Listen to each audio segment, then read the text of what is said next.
আজকের এই গল্পটি এক রাজা ও এক বৌদ্ধ সন্ন্যাসী। এই গল্পটির মাধ্যমে বৌদ্ধ সন্ন্যাসী এমন 6টি গুণের কথা আমাদের বলেছেন, যার মাধ্যমে আপনি একটি বুদ্ধিমান ব্যক্তিকে চিহ্নিত করতে পারবেন। আর যদি এই 6টি গুণ আপনার মধ্যেও থাকে, তাহলে আপনিও একজন বুদ্ধিমান ব্যক্তি। আর যদি এগুলি আপনার মধ্যে না থাকে, তাহলে আপনিও যদি এই 6টি গুণ নিজের মধ্যে আপন করে নিতে পারেন, তাহলে আপনিও একজন বুদ্ধিমান ব্যক্তি হয়ে উঠতে পারবেন। তাই গল্পটি শেষ পর্যন্ত শুনুন, আর ভালো লাগলে লাইক, শেয়ার এবং সাবস্ক্রাইব করতে ভুলবেন না। তো চলুন বন্ধুরা, জেনে নেওয়া যাক কি সেই 6টি গুণ। একসময় এক রাজা তার মন্ত্রীকে বলেন, হে মন্ত্রী, তোমার কি এটা মনে হয় যে আমি এই নগরের সব থেকে বুদ্ধিমান ব্যক্তি? এখন মন্ত্রী তো রাজার গোলাম, তিনি কিভাবে বলবেন? তাই তখন মন্ত্রী বললেন যে আপনি হলেন এই নগরের রাজা, সেই হিসেবে আপনি তো সব থেকে বুদ্ধিমান। রাজা বললেন, না মন্ত্রী, রাজপাট তো আমি উত্তরাধিকার সূত্রে পেয়েছি, কিন্তু বুদ্ধি উত্তরাধিকার সূত্রে পাওয়া যায় না। তুমি সত্যি করে বলো, আমি কি বুদ্ধিমান? তখন মন্ত্রী বললেন, না রাজা, আপনি এই নগরের সব থেকে বুদ্ধিমান ব্যক্তি নন। এই কথাটি শুনেই রাজা মনে মনে রেগে ওঠেন, কিন্তু তিনি রাগেন না, কারণ রাজা জানতেন যে বুদ্ধিমান ব্যক্তিরা কখনোই রাগ দেখান না। এরপর রাজা মন্ত্রীকে বললেন, হে মন্ত্রী, তাহলে বলো তো বুদ্ধিমান ব্যক্তিরা কেমন হয়? মন্ত্রী বললেন, রাজা মশাই, আমিও কোনো বুদ্ধিমান ব্যক্তি নই। এই নগরে অনেক বুদ্ধিমান ব্যক্তি আছে, কিন্তু আমাদের তাদের খুঁজতে হবে। রাজা বলেন, ঠিক আছে, এতে খোঁজার কি দরকার? আমি এখানে রাজা, তাই তুমি নগরে ঘোষণা করে দাও যে যারা বুদ্ধিমান তারা যেন এই নগরের রাজসভায় এখনই চলে আসে। তাদের রাজামশাই ডেকেছেন। এই কথাটা শুনে মন্ত্রী বললেন, রাজামশাই, বুদ্ধিমান ব্যক্তিরা কখনোই নিজেদেরকে বুদ্ধিমান বলে না। এই জন্য যদি আমি ঘোষণা করেও ফেলি, তাহলে আমাদের নগর মূর্খে ভরে যাবে। কারণ মূর্খ ব্যক্তিরাই নিজেদেরকে বুদ্ধিমান বলে, এবং তারা নিজেদেরকে বুদ্ধিমান প্রমাণিত করার জন্য উল্টোপাল্টা কথা বলে। এজন্য আমাদের অন্য কোনো পদ্ধতি অবলম্বন করতে হবে।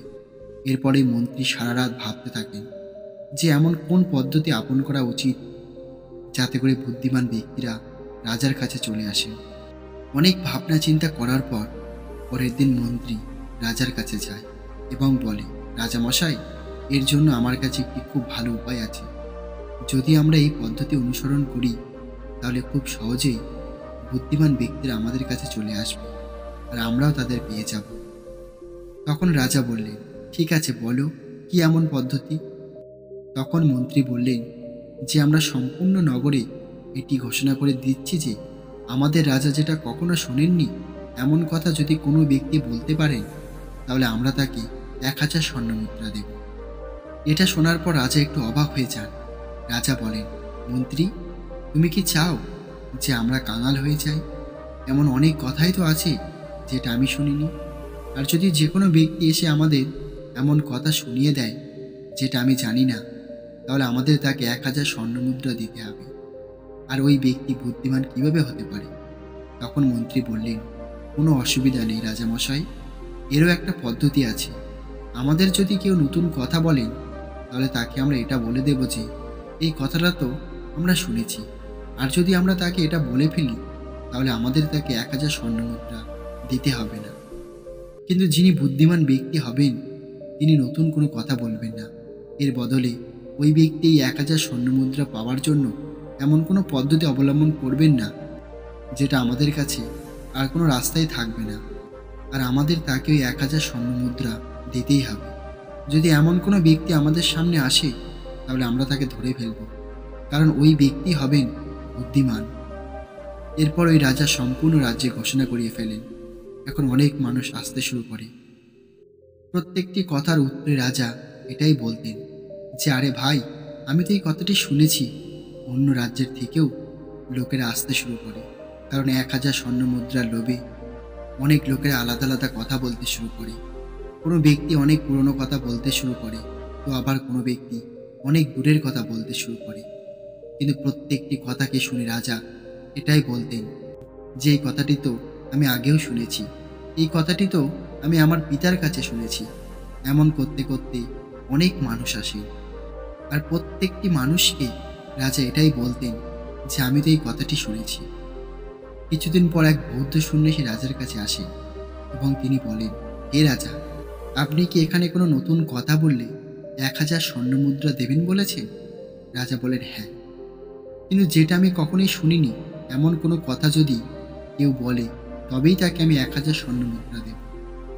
তখন বৌদ্ধ সন্ন্যাসী বললেন, ঠিক আছে, আমি এটা আমার বাবার কাছে শুনেছিলাম। আমার বাবা বলতেন যে একসময় আমার দাদুর কাছে অনেক সম্পত্তি ছিল, আর ওই সময় আপনার দাদু গোপালচন্দ্র সিং এখানে রাজা ছিলেন। কিন্তু একবার এমন একটা কিছু হয়েছিল যেটা হয়তো আপনি জানেনই না। গোপালচন্দ্র সিং যখন এখানে রাজা ছিলেন ওই সময় আপনাদের এখানে এক বিশাল দুর্ভিক্ষ দেখা দিয়েছিল, যে সময় প্রজাদের খুবই ক্ষতি হয়েছিল এবং রাজকোষে ধনরত্নেও অভাব দেখা দিয়েছিল। এদিকে ওই সময় আমার দাদুর কাছে অনেক ধনসম্পদ ছিল, আর সেই সময় আপনার দাদু আমার দাদুর কাছে 2000 স্বর্ণমুদ্রা ধার নিয়েছিল। আমার দাদু বলতেন যদি রাজা গোপালচন্দ্র আমার বাবাকে ওই 2000 স্বর্ণমুদ্রা ফিরিয়ে দিতেন তাহলে আমরা কখনোই গরিব হয়ে পড়তাম না। এখন দেখুন না মহারাজ, আমার দাদু আপনার দাদুকে সাহায্য করেছিলেন, এজন্য আমার দাদু গরিব হয়ে গিয়েছিলেন। এরপর আমার বাবাও গরিব ছিলেন, আর আমারও একটি গরিব পরিবারের জন্ম, আর এই জন্যই আমি সন্ন্যাস ধর্ম গ্রহণ করেছি। আমি জানতাম যে যদি আমি আপনার কাছে আসতাম তাহলে আপনি তো দিতেনই না, কারণ আপনি তো এই কথাটার ব্যাপারে জানেনই না। কিন্তু আপনি এটা বলছেন যে যদি কেউ নতুন কোনো কথা আমাকে বলতে পারে তাহলে তাকে আমি 1000 স্বর্ণমুদ্রা দেব। এই জন্য আমি আপনাকে এই কথাটি বলতে এসেছি, যাতে করে আপনি এই এত পুরনো কথাটি জানতে পারেন। এই কথাটি শোনার পরে মন্ত্রীরা বুঝতে পারেন যে এই নগরে এই একমাত্র ব্যক্তি হলেন সব থেকে বুদ্ধিমান, কারণ রাজা তো এখন ফেঁসে গেছে। তিনি যদি এখন এটা বলেন যে আমি এই কথাটি শুনিনি, তাহলে শর্ত হিসাবে 1000 স্বর্ণমুদ্রা ওই ব্যক্তিকে দিতেই হবে, কারণ রাজা তো এটার জন্যই রাজ্যে ঘোষণা করেছিলেন যে কোনো নতুন কথা আমাকে বলো। আবার যদি রাজা এটা বলে দেন যে না, আমি এই কথাটি শুনেছি, তাহলে সেই 2000 স্বর্ণমুদ্রা তার দাদুর ধার নিয়েছিল সেটা তাকে ফেরত দিতে হবে। এখন রাজাও বুঝে গিয়েছিলেন, আর তিনি মনে মনে হেসে চলেছিলেন যে একজন বুদ্ধিমান ব্যক্তি কিভাবে আমাকে ফাঁসিয়ে দিল। এরপরে রাজাই বৌদ্ধ সন্ন্যাসীর চরণে পড়ে যান এবং বলেন, হে মহাত্মা, আমি এটা দেখতে চেয়েছিলাম যে কোন ব্যক্তি কতটা বুদ্ধিমান হতে পারে।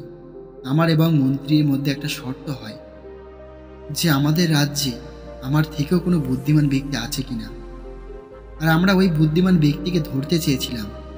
আর দেখুন আমরা কিভাবে আপনাকে ধরে ফেলেছি।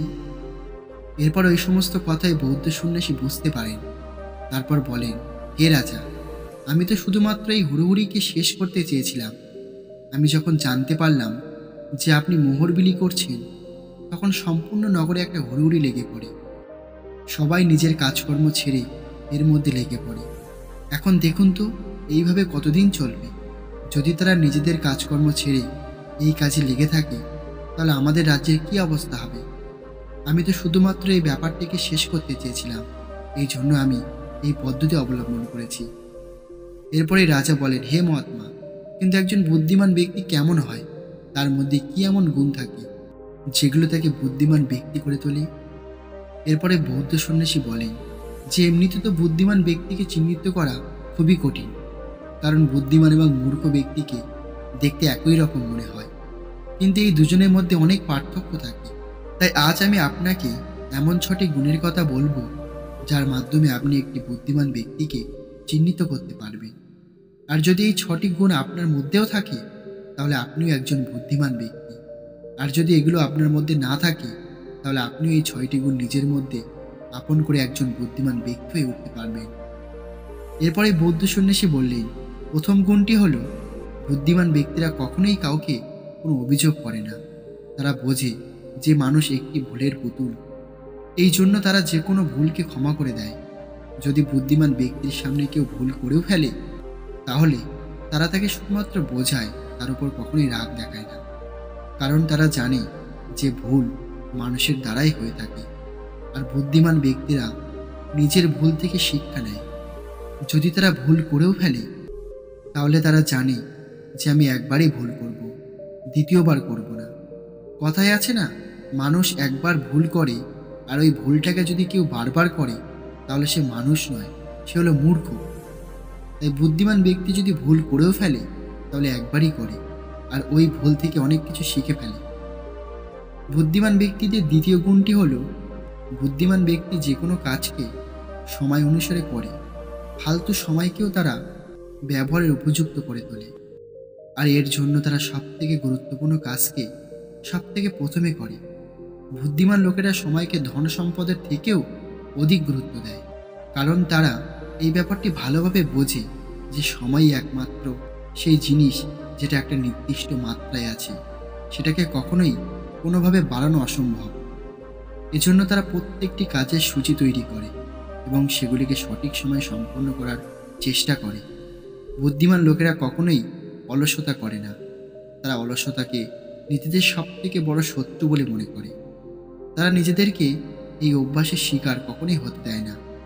যে কোনো কাজকে পিছিয়ে দেওয়ার অভ্যাস মানুষকে কখনোই এগোতে দেয় না। বুদ্ধিমান ব্যক্তির তৃতীয় গুণটি হল, তারা না তো ক্রোধের সময় কখনো কোনো সিদ্ধান্ত নেয়, আর না তো খুশির সময় কোনো সংকল্প নেয়। কারণ তারা জানে যে ক্রোধের সময় নেওয়ার সিদ্ধান্ত কখনোই সঠিক হয় না, কারণ ক্রোধের সময় আমাদের মস্তিষ্ক কাজ করা বন্ধ করে দেয়। তাই ওই সময় আমাদের কোনো রকমের কোনো সিদ্ধান্ত নেওয়া উচিত নয়। আবার অতিরিক্ত খুশির সময়ও আমাদের কোনো সংকল্প নেওয়া উচিত নয়, কারণ যখন আমরা খুশি থাকি তখন আমরা এমন কিছু সিদ্ধান্ত নিয়ে ফেলি যেটার জন্য পরবর্তী সময়ে আমাদের আফসোস করতে হয়। এই জন্য বুদ্ধিমান ব্যক্তিরা জানে যে না তো আমাদের ক্রোধের সময় কোনো সিদ্ধান্ত নেওয়া উচিত, আর না তো কখনো অতিরিক্ত খুশির সময় কোনো সংকল্প নেওয়া উচিত। এই জন্য যখন কোনো বুদ্ধিমান ব্যক্তি কোনো সিদ্ধান্ত নেয় তখন সে ঠান্ডা মাথায় একটু চিন্তা ভাবনা করে যে এর পরিণাম কি হতে পারে, এর সঠিক পরিণাম কি হতে পারে, এর খারাপ পরিণাম কি হতে পারে। এরপর ভেবে চিন্তে সে কোনো সিদ্ধান্ত নেয়। বুদ্ধিমান ব্যক্তির চতুর্থ গুণটি হলো, তারা তাদের মনের কথা কখনো কাউকে বলে না। বুদ্ধিমান ব্যক্তিরা এটা জানে যে আজ যারা আমাদের বন্ধু, কাল তারা আমাদের শত্রু হতে পারে। এই জন্য তারা তাদের ব্যক্তিগত কথা, তাদের দুর্বলতা এবং তাদের মনের ভেদ কখনোই কাউকে বলে না। কিন্তু বেশিরভাগ মানুষ তাদের মনের কথা, তাদের পরিবারের কথা, এমন কথা যেটা কাউকে বলা উচিত নয়, সেগুলোও অন্যদের বলে ফেলে এবং এর জন্য তারা নিজেরাই ফেঁসে যায় আর দুঃখ পায়, তারা ধোঁকা পায় এবং এরপর তারা অন্যদের দোষ দিতে থাকে। এই জন্য বুদ্ধিমান ব্যক্তিরা এমনটা কখনোই করে না, কারণ তারা জানে যে ঘরের কথা, মনের ভেদ যদি কাউকে বলে ফেলি তাহলে এতে নিজেরই ক্ষতি। বুদ্ধিমান ব্যক্তিদের পঞ্চম গুণটি হলো, তারা সবার সঙ্গে কথা বলে। তারা এটা এই জন্য করে কারণ যাতে তারা সবার অভিজ্ঞতা থেকে কিছু শিখতে পারে। তারা এটা জানে যে কোনো ক্ষেত্রে সফল ব্যক্তি শুধুমাত্র কয়েক মিনিটের মধ্যেই তাকে ওই সমস্ত কিছু শেখাতে পারে যেটা তার শিখতে কয়েক বছর লাগতে পারে। এই জন্য বুদ্ধিমান ব্যক্তি সফল ব্যক্তির সঙ্গে সঙ্গে অসফল ব্যক্তির থেকেও অনেক কিছু শিখে ফেলে। কারণ যদি কোনো ব্যক্তি নিজের জীবনে শেখার চেষ্টা করে তাহলে তার বয়সও কম পড়ে যায়। এই জন্য আমাদের অন্য ব্যক্তিদের সফলতা থেকেও শেখা উচিত, আবার অসফলতা থেকেও শেখা উচিত। বুদ্ধিমান ব্যক্তির সর্বশেষ ষষ্ঠ গুণটি হলো, তারা কখনোই নিজেদেরকে বুদ্ধিমান বলে না, তারা সবসময় শিখতেই থাকে। তারা একজন শিষ্য হয়েই থাকতে বেশি পছন্দ করে, কারণ যখন ব্যক্তি গুরু হয়ে ওঠে তখন তার শেখার আর কোনো প্রয়োজন হয় না, তারাই শেখায়। এই জন্য তারা কখনোই গুরু হতে চায় না, কারণ তারা দুনিয়ার সমস্ত কিছু শিখতে চায়। আর যদি আমরা কোনো কিছু শিখতে চাই তাহলে আমাদের ছোট হতে হয়। অন্যের কাছে বড় হয়ে আমরা কখনোই কিছু শিখতে পারি না। এরপরে বৌদ্ধ সন্ন্যাসী বললেন, এই জন্য রাজামশাই, আপনি এত ভালো একটি উপায় বের করেছেন একটি বুদ্ধিমান ব্যক্তিকে বোঝার জন্য।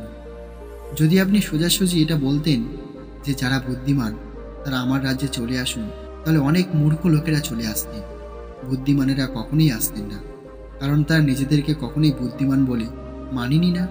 আর এটাই হলো বুদ্ধিমান ব্যক্তির সবথেকে বড় গুণ। এরপরে বৌদ্ধ সন্ন্যাসী বলেন, যদি এই 6টি গুণ আপনার মধ্যেও থেকে থাকে তাহলে আপনিও একজন বুদ্ধিমান ব্যক্তি, আর যদি না থেকে থাকে তাহলে আপনিও এগুলোকে আপন করে একজন বুদ্ধিমান ব্যক্তি হয়ে উঠতে পারেন। এরপরে বৌদ্ধ সন্ন্যাসী সেখান থেকে চলে যান। তো বন্ধুরা, আশা করি এই ছোট্ট গল্পটি থেকে আপনি কিছু শিখতে পেরেছেন।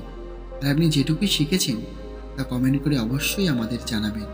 আর গল্পটি ভালো লাগলে লাইক, শেয়ার এবং সাবস্ক্রাইব করতে ভুলবেন না।